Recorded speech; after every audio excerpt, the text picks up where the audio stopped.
Today I'm going to show you guys how to set up Steam binds so you can move while looting, have gyro sense, reload behind doors, and have an instant holster as well. I did this all live on Twitch while taking questions from my chat, so if you guys want to be a part of the future live movement guide, then make sure you go follow over there. Link will be in the description. Let's get straight into it. Enjoy. So you guys know how the other day I did a live controller guide, like controller settings and stuff? Well, pretty much we're doing the same thing, but for Steam configs. All we're going to be doing is we're going to spend the first few minutes of stream going over a few different Steam configs that you can set up. And then I'm just going to be taking questions from you guys, okay? How do I get a girlfriend? I mean, game-related questions, bro. Have your dead zones been weird in Steam games recently? Absolutely, Matty boy. They made some weird changes to the Steam dead zones. That's caused a lot of input delay. But if you want to save yourself, I can show you. I'll do it really quickly. But then on top of what I'm about to show you to fix all of Steam dead zones, there's also this thing called GYRO booster that you can install. It's completely free and it'll lower all your input delay and ping and stuff. I'll leave that in the comments or the description. So what you want to do to fix that issue with the dead zones is go right here to joysticks and then go from dead zone right here. They changed something. I don't know what it was. There wasn't even an update. They just changed something. Everybody's dead zones broke. Go to custom and then max this slider out and keep this slider on 0. Once you do that, it's 1-to-1 game sense, if that makes sense. So go to custom on both your left stick and right stick, and that should fix it. So thank you for bringing that question up. So chat, pretty much controller types. Let me just talk about it real quick. There's going to be a few different settings that I'm going to have to explain differently because people are on either Xbox or PlayStation controllers. And also, there is absolutely zero need for macros anymore. So if you're using Steam for macros, stop doing that because this is just a remap system now. At least that's the way I look at it, right? So if you're using Steam for macros, you're low-key just cheating, okay? So I'm going to start off with a brand new layout. Okay, so this is a new layout. So we're going to start off with gyro, and then we're going to move on to move and loot, auto holster, etc, etc. So for gyro, pretty much this is for PlayStation 4 and PlayStation 5 controllers only. Your Xbox controller might have a gyro sense in it, but that's really just you gotta look it up. The default ones, I know they definitely don't, but some do. So just look it up, see if you have it. Pretty much you want to go to gyro behavior, go to gyro to mouse beta. So once you do that, go to the settings icon right here, gyro activation button. You're gonna wanna, bro, this is a default thing, so it's a little different. Hold to suppress. What the? Yeah, why is it different on this one? Hold to enable gyro. So pretty much you want to find a button on your controller that you can just sacrifice that's going to only be for gyro. For me, that's my right bumper. So I'll have it set to right bumper, R1. Boom. Okay. So once you have that right bumper right here, you want to just completely disable it. So just remove command. Otherwise, the ping button will get in the way. Then you're going to want to go over here. Acceleration. This right here, you want to keep on default, okay? And then gyro sensitivity, take this down to 1.7. Take this down to 1.7. Once you've done that, you're pretty much completely set unless you're newer to gyro, and in that case, you might want to play around with the vertical/horizontal output mixer. When I first started out, I was only on horizontal sense, but recently I switched a little bit, and then a little bit, and then a little bit, until now I'm at 1-to-1 sensitivity.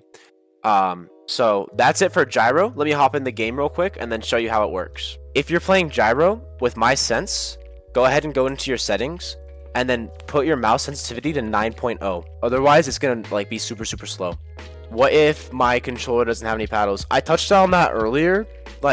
There's a lot of expensive controllers that have paddles, but when I was just getting into content creation, I literally lived off of these cheap $20 to $30 controllers at Walmart. They have paddles and they work very well. So the issue a lot of people face with gyro is they'll have it, but it's super glitchy because the game's still registering both MNK and controller inputs, right? So here's what we're gonna do to fix that. We're gonna go back into desktop. We're gonna go right here. We're gonna go to edit layout, action sets, add action set. Just call this whatever. I'll just call it gyro. Copy layout from just the default one, confirm. Buttons right here. Change this to action sets, hold action set, layer. Okay, it's not updated. It'll say layer and then whatever gyro layer you have. And then you do that the exact same over here on the second action set. Go to add command, hold action layer, and then boom. That's pretty much it.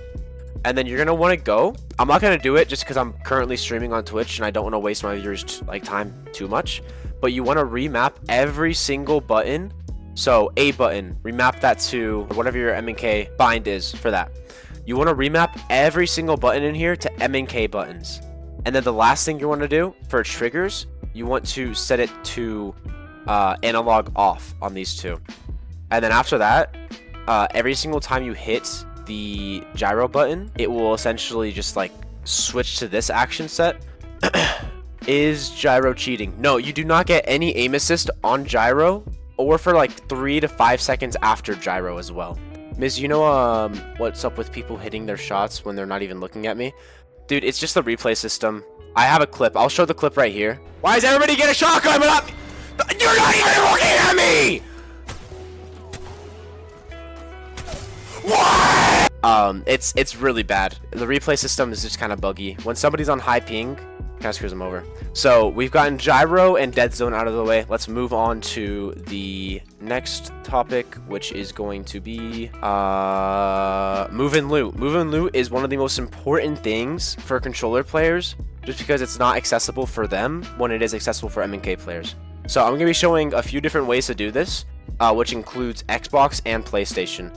Super glide? Dude, do not set up a super glide config. That is cringe. The only reason why you should be using Steam configs is to remap your buttons so that you can like close the gap between yourself and MNK players. That's literally it. Can I move and loot on Xbox roller? Yes, you can, ZGod. I'm going to show the PlayStation version first, and then I'm going to show the Xbox version after. Okay? Yeah, for controllers, if you're on Xbox, I would suggest either the Fusion Pro or just one of those really, really cheap Xbox controllers. But anyways, move and loot. Let's get into it. So, we're going to go to Edit Layout. We're going to go to D-pad, create mode shift. All right, you want to create a mode shift. Once you have that created, let me move this over a bit so you guys can see. Once you have that created, you want to go down here and then bind every single one to W. This will be S, this will be A, and this will be D. Okay, so now now you pretty much have WASD as a second bind to your D-pad. All you have to do now is find a specific button that you want to hit when you're in the death box to activate this actual mode shift. So mode shift button. I was thinking on this because I use a different way because I have like a full gyro like settings, if that makes sense. So I do it a little bit differently. So I was thinking before stream, like what's a good button to put this on? And I was thinking left trigger full pull, and we'll see how that feels. So now I should be able to go over here. My binds are completely different since I'm on a default controller. And now, look at the controller. Once I hit this, now I can move while looting. So it's literally just a matter of getting in the death box, looting, bringing your finger down from the trigger up here, down to the D-pad, and then just moving and stuff. That's literally it. So, moving while looting is pretty easy for PlayStation controllers. It is a little bit more difficult for Xbox controllers, so let me show you guys what I mean.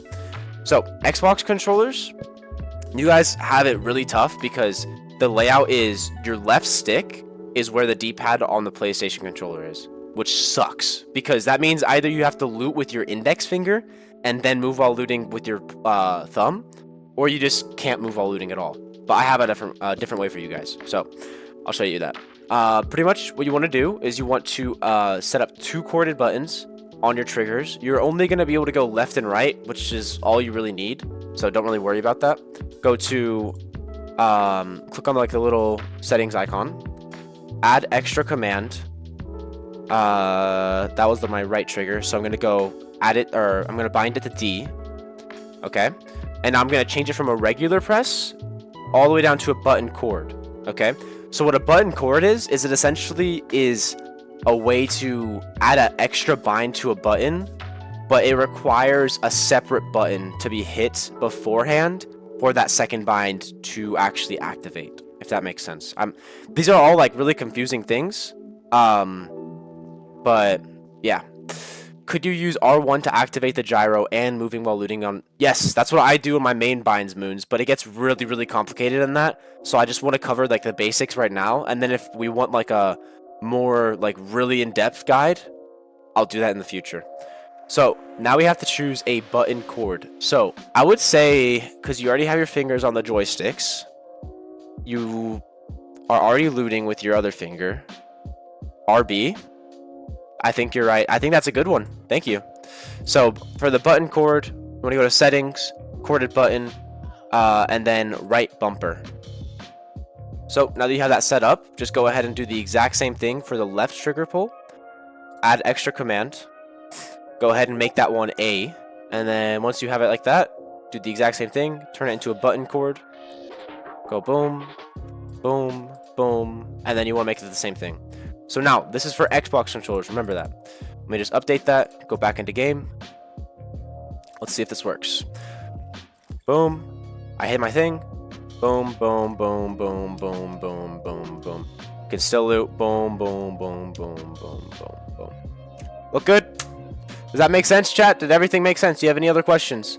I'd use LB, but my RB doesn't work. Yeah, again, remember, chat, everything that I talk about in this video is dependent on, like, your binds, if that makes sense. Like, your binds are different from mine, and it's going to be different from my other viewer, and it's going to be different from another viewer. So this is a tutorial on how to set it up for like the mass public. However, like, you might have to change some things yourself. So now that we've got move while looting out of the way, we're going to go into the second to last, I think. It is the auto holster. So pretty much, if you're not familiar with the auto holster, controller has to hold down their holster button for it to actually like put away the weapon, and that actually like wastes a lot of time compared to MNK. So what you want to do is you want to go to edit layout, pick another button on your controller that you're willing to sacrifice. I know this may be more difficult for people that don't have like paddles and extra buttons. Like this controller right here has 2 paddles on the back plus 2 extra buttons at the bottom. So these binds, like, setting these things up is way easier for me than it would be for a lot of you guys, because like default controllers are going to be more difficult. But that doesn't mean you can't find it. Find some kind of bind on your, or some kind of button on your controller that you're willing to give up, and just remap it pretty much. So I'll go with D-pad up for the sake of the video. It's going to be different for everybody, of course. And then I'm going to bind this to my holster in game on my keyboard, so N. So now every single time I go into my game and I have my controller, all I have to do is hit boom, boom, and it saves so much time. Chat, this is like one of the most important tips I can give you guys. Like auto holster is literally just like, it's such a time saver compared to like having to hold down every single time. Yeah, spam inspect. So if you want to spam inspect on controller like MNK, what you're gonna have to do is you have to go into your settings, controller, go to survival slot button, make sure this is off, okay? Once you have it off, go ahead and figure out what your mouse and keyboard bind is for inspecting, and then go back into Steam, and then change your controller inspect completely over to, so my controller inspects D-pad left, completely over to what your keyboard inspect is. And then once you've done that, you should be able to, yep, you can spam inspect just like that. So, and now the last one is going to be reloading behind doors. If you guys don't know, controller like has to, like, we have like the same bind on like 6 different binds on one button. So pretty much what you want to do is you want to go back into your Steam, and then you're going to want to add a corded press for your reload button. So go ahead and add extra command. I'm going to bind it to my in-game keyboard button, which is R. I'm going to make this a button chord. Once I've done that, I'm going to choose a button chord like activator. So for me, I think I'll choose my D-pad, my D-pad left, yeah. So now every single time that I am on a door and I'm shooting, instead of reloading like this and potentially opening up the door, I'll hit the left D-pad and then hit my reload button. and now I can reload behind a door. So that's it, pretty much. That's pretty much it. That's all I got for the video. I think I made that like semi-fast.